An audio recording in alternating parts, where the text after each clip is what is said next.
আসসালামু আলাইকুম ভিউয়ার্স, আবারও হাজির হয়ে গেলাম খুবই সুন্দর একটি নেক ডিজাইন নিয়ে।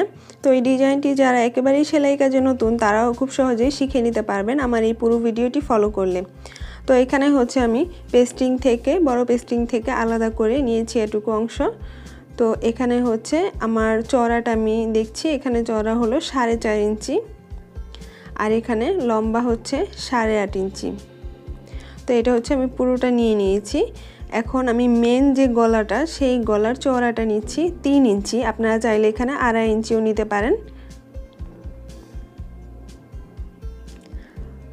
আর এখানে হচ্ছে আমি লম্বা নিব হলো 6.5 ইঞ্চি, আপনারা চাইলে কম বেশি নিতে পারেন আপনাদের পছন্দ মতো।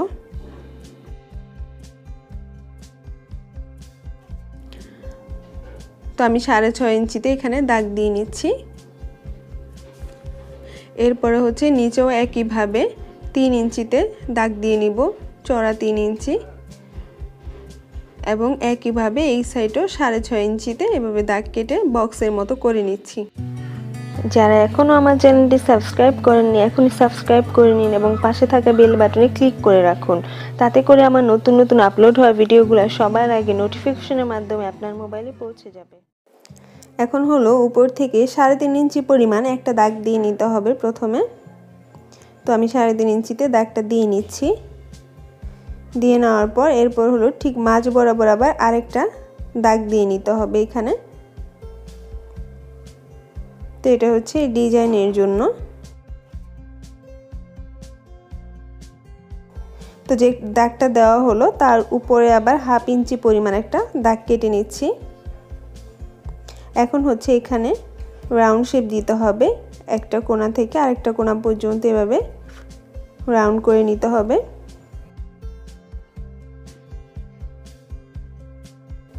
এরপর হচ্ছে এই কোণাটার শেষের অংশ থেকে আরেকটা শেপ দিয়ে নিতে হবে ডিজাইনের জন্য। এটা অনেকটা পানের মতো। তো এটা হচ্ছে প্রথমে একটু বাহিরের দিকে নিয়ে এরপর ভিতরে নিয়ে তারপর হচ্ছে নিচে হবে কোণা করে নিচে দাগ দিয়ে নিতে হবে। তো এরপর বাইরে 1 ইঞ্চি পরিমাণ দাগ আমি দিয়ে নিচ্ছি। এটা হচ্ছে কাটার জন্য। ডিজাইন থেকে 1 ইঞ্চি পরিমাণ দাগ বাইরে দিয়ে নিতে হবে।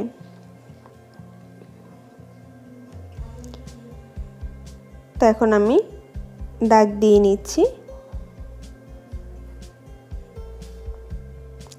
এরপর হচ্ছে দাগ অনুসারে আমি এখন কেটে নিব।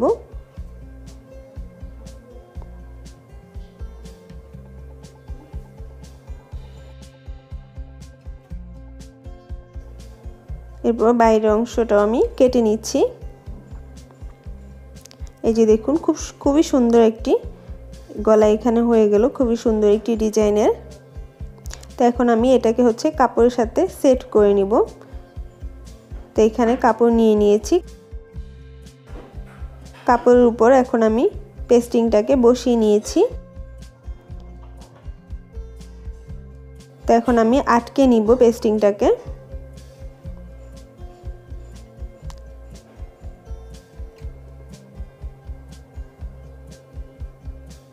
আপনারা চাইলে আয়রন দিয়েও এটা লাগিয়ে নিতে পারেন, যদি ঘরে আয়রন থাকে তাহলে লাগিয়ে নেওয়া যাবে আয়রন দিয়ে।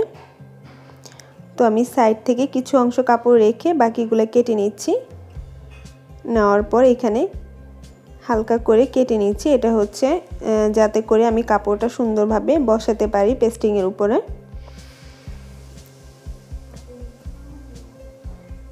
তো পেস্টিংয়ের উপর আমি কাপড়টা বসিয়ে এখন সেলাই করে নিচ্ছি। আমার চ্যানেলে গলার বক্রম বা পেস্টিং কিভাবে বসাতে হয় সেরকম আরও কয়েকটা ভিডিও আছে, আপনারা চাইলে ডেসক্রিপশন বক্স চেক করে দেখে নিতে পারেন। তো হয়ে গেল। এখন বাড়তি যে কাপড়গুলো আছে সেগুলো আমি কেটে নিচ্ছি। কেটে নেওয়ার পর এখন এটাকে 2 ভাঁজ করে নিয়ে ঠিক মাঝ বরাবর একটা দাগ দিয়ে নিতে হবে কাঁচি দিয়ে। এটা হচ্ছে গলায় বসানোর জন্য, আর একটু চেপে চেপে দাগ বসিয়ে নিতে হবে। তো এরপর কামিজের যে কাপড়টা আছে সেটা তো একইভাবে এভাবে দাগ বসিয়ে নিতে হবে। তো এখানে একটা পার্ট কামিজের কাপড় আমি নিয়ে নিয়েছি, আর এখানে হচ্ছে গলা চওড়াটা যেহেতু 3 ইঞ্চি নিয়েছি, এখানেও 3 ইঞ্চি নিয়ে নিতে হবে। তো 3 ইঞ্চিতে আমি একটা দাগ দিয়ে নিলাম। আর এটা তো হচ্ছে ঠিক মাঝ বরাবর একটা দাগ দিয়ে নিয়েছি। এখন ঠিক দাগে দাগে আমি গলাটাকে বসিয়ে নিচ্ছি। তো দাগ অনুসারে এভাবে সুন্দর করে গলাটা বসিয়ে নিতে হবে। তো এখন হচ্ছে ঠিক পেস্টিং এর পাশে দিয়ে তারপর সেলাইটা করে নিতে হবে। পেস্টিং এর গায়ে লাগিয়ে নিয়ে সেলাইটা করে নিতে হবে। পেস্টিং এর উপরে সেলাই করা যাবে না। তো আমি সেলাইটা করে নিচ্ছি, পেস্টিং এর একদম পাশে লাগিয়ে সেলাইটা করে নিচ্ছি।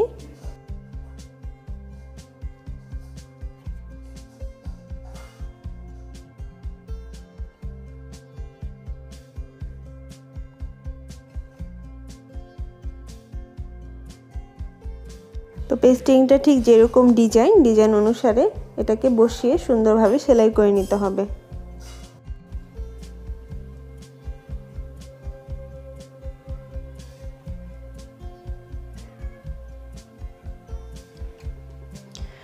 তো বসানো হয়ে গেল গলাটা। তো বসানোর পরে এখন হচ্ছে এইখানে হলে একটু বাড়তি অংশ কাপড় রেখে তারপরে কেটে নিতে হবে। ইঞ্চি টেপে 2 দাগ পরিমাণ কাপড় রেখে তারপর বাকি যে কাপড়টা আছে মাঝখানে সেগুলা কেটে নিতে হবে। তো আমি এখন কেটে নিচ্ছি।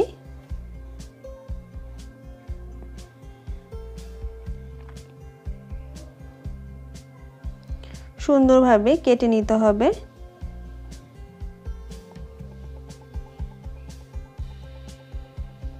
এরপর এখানে একটু একটু কেটে নিতে হবে। এটা হলো কাঁচিটার মাথা দিয়ে একটু কেটে নিতে হবে, কিন্তু খেয়াল রাখবেন যাতে সেলাইটার বাইরে কাটা হয়, সেলাইয়ের উপরে যেন না লাগে, তাহলে কিন্তু সেলাইটা খুলে যাবে গলা থেকে। তো এখন আমি সোজা করে নিচ্ছি।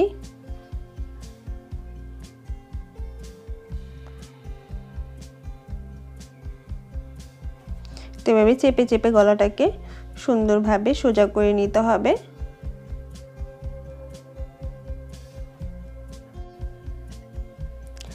তো গলাটাকে সোজা করে নেওয়ার পর এখন হচ্ছে আমি ডরি পাইপিংটা তৈরি করব।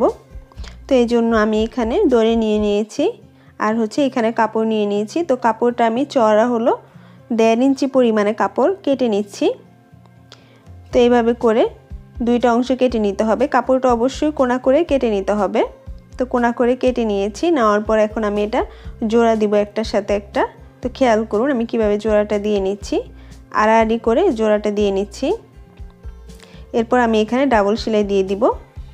তো ডরি পাইপিং আমার আরেকটি ভিডিও আছে, আপনারা চাইলে সেই ভিডিওটা দেখে নিতে পারেন, তাহলে ক্লিয়ারভাবে বুঝতে পারবেন আমি কিভাবে ডরি পাইপিংটা তৈরি করেছি।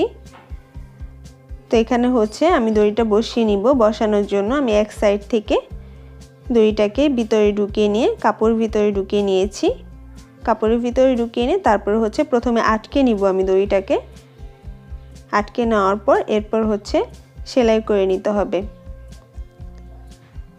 খেয়াল রাখবেন যাতে দড়িটার উপরে সেলাইটা না পড়ে, কাপড়ের পাশে যাতে সেলাই পড়ে। তো আপনাদের বোঝানোর সুবিধার জন্য আমি জুম করে আপনাদের দেখাচ্ছি।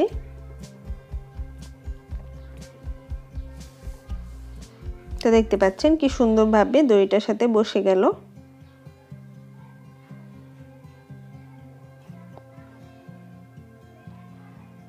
তো কমপ্লিট হয়ে গেল। এই যে এরকম হলো দড়িটা। এখন এক পাশে যেহেতু কাপড় কিছু পরিমাণ আছে, সেই কাপড়টাকে আমি ভাঁজ করে নিয়ে এটা সেলাই করে নিব, কারণ ভাঁজ করে সেলাইটা না করলে এই কাপড় থেকে সুতাটা বের হয়ে যাবে, তখন ডিজাইনটা নষ্ট হয়ে যাবে। সেজন্য এই সাইড থেকে কাপড়টাকে ভাঁজ করে নিয়ে সেলাই করে নিতে হবে। তো আমি সেলাইটা করে নিচ্ছি।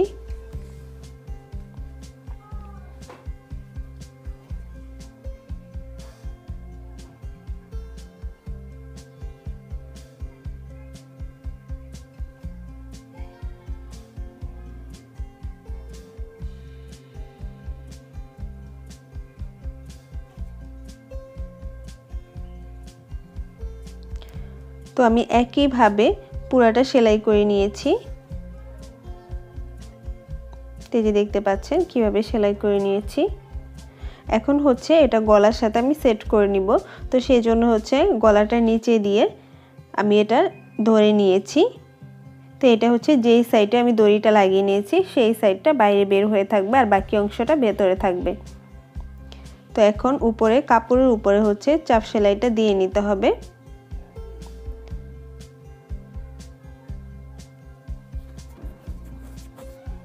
তো এভাবে করে যেভাবে আমি ডিজাইনটা দিয়েছি ডিজাইন অনুসারে আমি পাইপিংটাকে বসিয়ে নিব।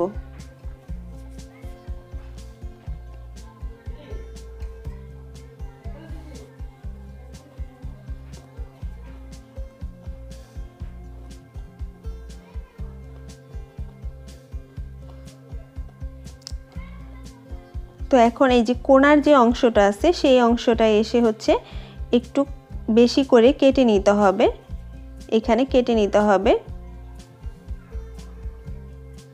একটু কাপড় বাড়তি রেখে আমি কেটে নিয়েছি। নেওয়ার পর হচ্ছে আমি আরেকটা যে অংশ আছে সেটা আবার এখানে জয়েন্ট করে দিয়েছি। জয়েন্ট করে নিয়ে এরপর বাকি অংশটা আমি একইভাবে সেলাই করে নিচ্ছি।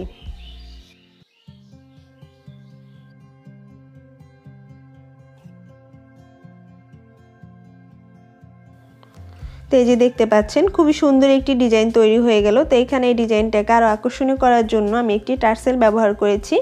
টার্সেলের ভিডিও ইউটিউবে অনেক আছে, তারপরেও যদি আপনারা আমার কাছ থেকে শিখতে চান তাহলে কমেন্ট বক্সে কমেন্ট করে জানাবেন। পরবর্তী কোনো ভিডিওতে আমি আপনাদের কিভাবে টার্সেলটা আমি বানিয়েছি সেটা দেখাবো। তো এরকম আরও সুন্দর সুন্দর ডিজাইন শেখার জন্য আমার চ্যানেলটি সাবস্ক্রাইব করে বেল বাটন অন করে রাখবেন। তো আজকে এই পর্যন্তই। ভালো থাকবেন, সুস্থ থাকবেন। আল্লাহ হাফেজ।